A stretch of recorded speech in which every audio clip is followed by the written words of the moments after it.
gagawa tayo ng peanut butter. So, ang main ingredients natin dito 160. ay peanut 30 minutes. at saka butter. So, ang unang gagawin natin ay mag-dry tayo ng mga peanut. So, yung gagamitin natin na pang-dry ng peanut ay air fryer. So, pagkatapos, didikdikin natin yung peanut at dati ginagamit natin ay yung yung pangkapalo. Ngayon, gagawin natin ay blower para tumusik yung mga pangkapalo. So, sa paggagawa ng peanut guys, peanut butter, kailangan tanggalin talaga yung balot para yung peanut butter natin ay white, hindi brown. So, yan guys. Yan. Unti-unti lang natin. Half kilo guys, ilalagay tayo sa air fryer. Tapos, didikdikin.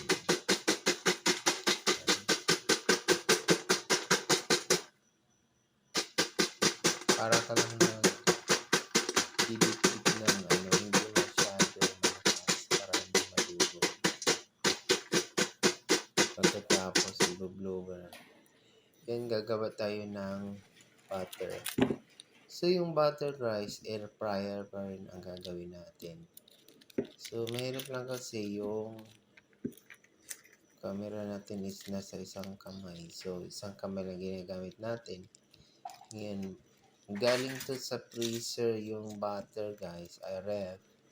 Kaya matigas siya. So, gagawin natin, ilalagay pa rin natin sa fryer. Bali, 3 kilo yung mani natin. Tapos, 2.5 butter ang gagawin natin guys. Yan, ilalagay natin sa low heat yung 2.5 butter. Yan, tapos itatakpan natin. Yan. Tapos, nasa medium heat lang, 120 in 10 minutes. So, pagkatapos yun guys, malulusaw siya na parang oil, So, air fryer to guys. Tapos ngayon, ilalagay na natin sa isang malaking bowl. So, lilinisin mo natin yung paglalagyan natin para walang dumi. So, ngayon guys, yung butter guys, nagiging liquid na. So, kahit anong klaseng butter guys. Ako guys, hindi ako gumagamit ng oil. Butter talaga or margarine. Hindi ako gumagamit ng margarine. Butter talaga yung ginagamit namin. Tapos, ang gagawin natin dito guys, naka-ready na yung 3 kilong mani. Tapos na binalatan. Tapos ngayon, gagawin natin, ilalagay natin dito sa malaking bowl. So, kailangan malusaw lahat yung butter guys. Ilalagay ko muna yung nalusaw at ibabalik ko para malusaw lahat. Pabalik ko yun. Pagkatapos guys, sa 3 kilong mani, yung gagawin natin na sugar is 3/4 or 1 kilo lang. So, yung sugar guys, white sugar ang gagawin natin. So, yan guys. Ilalagay natin yung sugar, yan. Tapos, haluin natin. Ayun, tingnan mo, nag-mix siya guys. Maganda yung pagka-mix niya. Kasi mainit-init pa yung butter. So, ganito yung pangalawa. 1/4 kilo. 4. So, 1 kilo lahat. sa 3 kilong mani na binalata na guys, na naka-air fryer siya guys. So yung pag-air fryer pala nung mani, nasa 30 minutes lang siya in 200 degree. Tapos, halo-haloin mo para mapantay yung pagkakaluto niya guys. Napakaganda pala gamitin yung air fryer kapag nagda-dry up ka ng mani dahil matitexture mo yung pagkaluto niya. Dati kasi ginagawa, ayan na guys, tapos na yung sugar at saka butter guys, yellowish siya guys, para siyang nagka-caramelize. Ngayon, iluluhit natin sa mainit. So, either gagamitin natin gasol na mahina. Ito yung mani guys, wala nang balat yan guys. Talagang pinagtiyagaan yan guys. Ngayon, iluluhit lang natin para or sa gasol natin gagamitin. Ganyan lang yung init niya guys, mahina. Tapos, ang gagawin natin is para medyo malusaw lang yung sugar. Magiging caramelize siya guys. Kasi, dito mo matitexture yung paghalo sa peanut at saka yung butter. So, yun lang pinaka main ingredients niya guys. Ganito lang. Yun. Yan. Yung hinalo ko na lang yung natira guys na butter kasi mainit pa siya. Tapos, halo-haloin. Pero yung gagawin natin, hindi naman natin pakukuluin dahil para lang na medyo malusaw yung sugar niya guys. Yan. Pagkatapos niyan, tingnan makikita natin yung sugar at saka yung butter naghahalo na siya. So, yung amoy niya guys, parang butter talaga, nawala yung amoy ng sugar. Hindi tayo gagamit ng oil guys ha. Bawal tayo gumamit ng oil or cooking oil. Butter lang talaga. Kaya nga, peanut butter. Kasi butter talaga ang dapat gamitin, hindi margarine. Yung iba guys, gumagamit sila ng oil. Pero, kung makikita natin sa peanut butter, siya, parang lumulutang yung oil guys. Pero sa akin guys, wala kang makikitang oil guys kasi yung peanut, may oil na yan. Pero pagka nilagyan mo ng butter, hindi siya hindi siya maibabaw. Yun guys.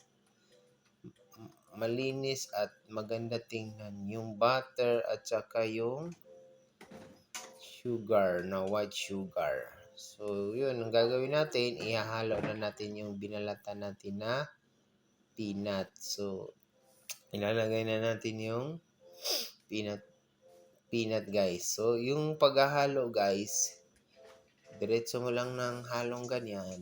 Yan o. So, yan. Madali lang. Yan. Wala nang balat yan guys. Talagang binlower ko yan para talagang mahalo. So, ngayon ang mangyayari sa peanut is para siyang magdidikit-dikit dahil dun sa butter at sugar. So, sa ganitong pagkagawa guys, yan kung makikita natin, yan yung butter, talagang mahahalo siya sa peanut. So, magre-ready na tayo ng grinder. So, yung gagamitin natin ng grinder or yung gilingan is yung DIY ko na old grinder na made in Germany, yung lumang-luma, kinabitan ko ng makina. So, yung makina na ginagamit natin is yung makina ng old washing machine. So, DIY lang to guys. Dalawang makina ng washing machine yan guys. Oh, nasa ilalim isa para malakas. Tapos, low speed siya guys. Para hindi masyado So, pag ganyan guys, yan yan, ganyan lang siya guys. Ngayon, kapag nag-grind tayo ng ganito, siyempre malinis na yung gilingan. Luluwagan natin. Kailangan natin hindi mahigpit. Kasi, ang purpose lang dito, para lumabas siya na medyo hindi pino para madali siyang lumabas. 3 beses siya ulitin guys. So, first ang unang gagawin natin, yung pinakaunang labas, itatapon talaga natin para talagang yung yung yung pinakauna guys, medyo pa yan guys, hindi pa siya masyado pino.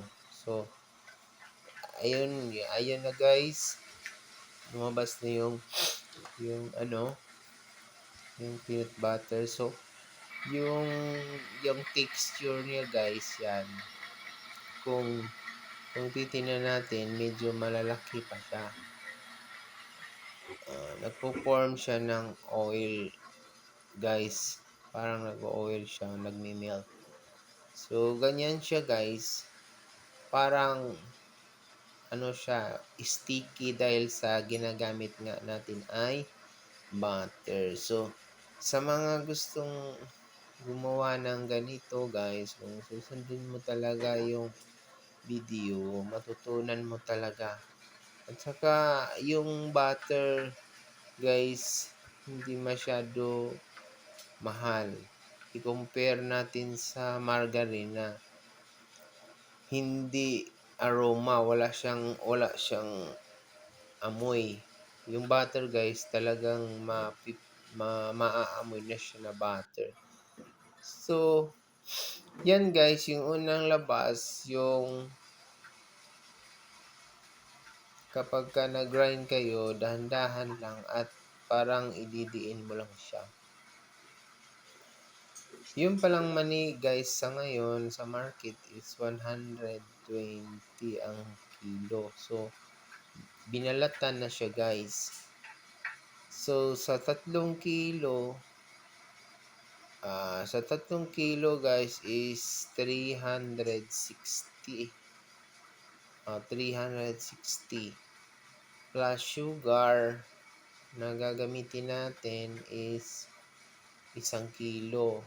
1 kilo lang guys. Yung iba gumagamit ng sugar marami para dumami, pero kung susumahin mo guys, yung peanut butter ay hindi dapat masyadong matamis. At saka kung dadamihan mo ng sugar,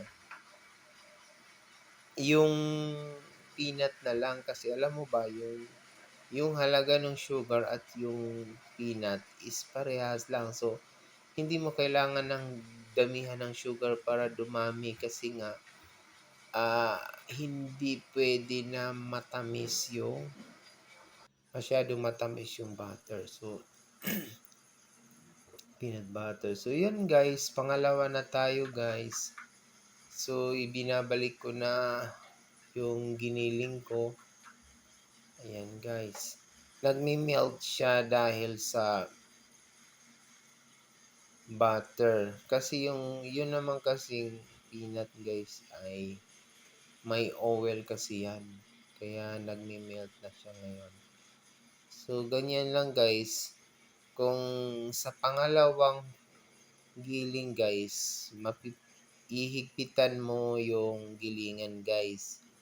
Ang ganda kasi dito guys na gilingan kasi ito yung pinakalumang gilingan na manual pa noon na yung nagpapaikot yung kamay lang.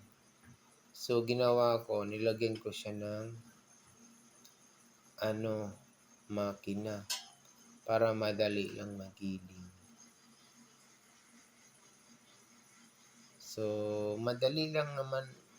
Ang maganda dito guys ay hindi mo na kikwintahin yung ano mo, yung kikwintahin mo lang yung expenses mo.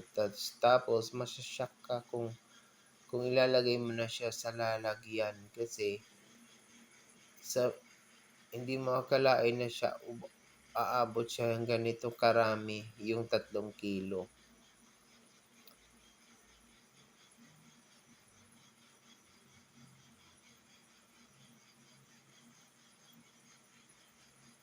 Yan, ganyan lang. Napakadali lang ang paggawa ng peanut butter. So, ang ganda kapag may sarili kang gilingan guys kasi ikaw na mismo ang magigiling, hindi ka na magbabayad.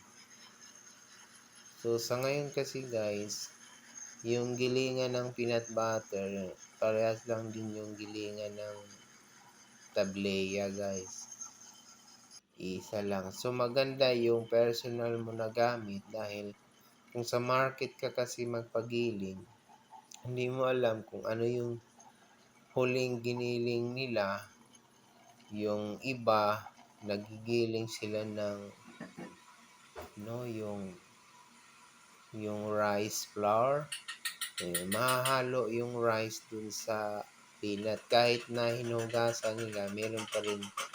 So, ganito na guys, ang gagawin natin, pupukpukin natin kasi melted na siya.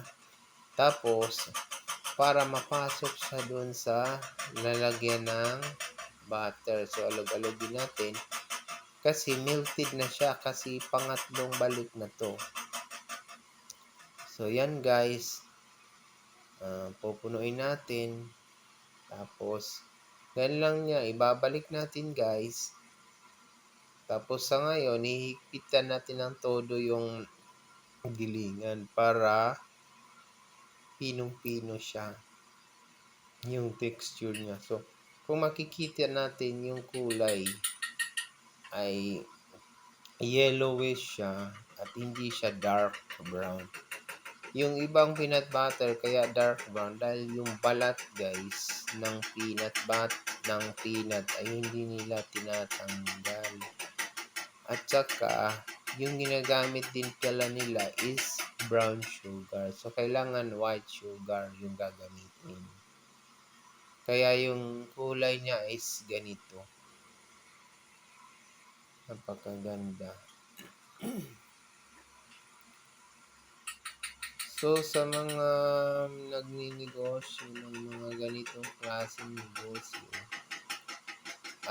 pwede nyo rin naman itanong sa akin o message kayo sa akin kung ano yung gagawin nyo kung hindi nyo na masyado naintindihan yung ingredients at yung pagpaano gumawa. So, diretso kasi yan guys, yung paglalagay para nagmi-match siya talaga. So, yan guys. Yan na guys. Yan, nilagay ko na yung peanut butter. Tapos, naka-ready na yung mga takip. So, yung lalagyan guys ay 10 lang yung nabili ko. So, dami pang hindi nalagyan. So, siguro, bukas na namin ilalagay yung iba. So, salamat sa panonood guys. God bless sa mga gustong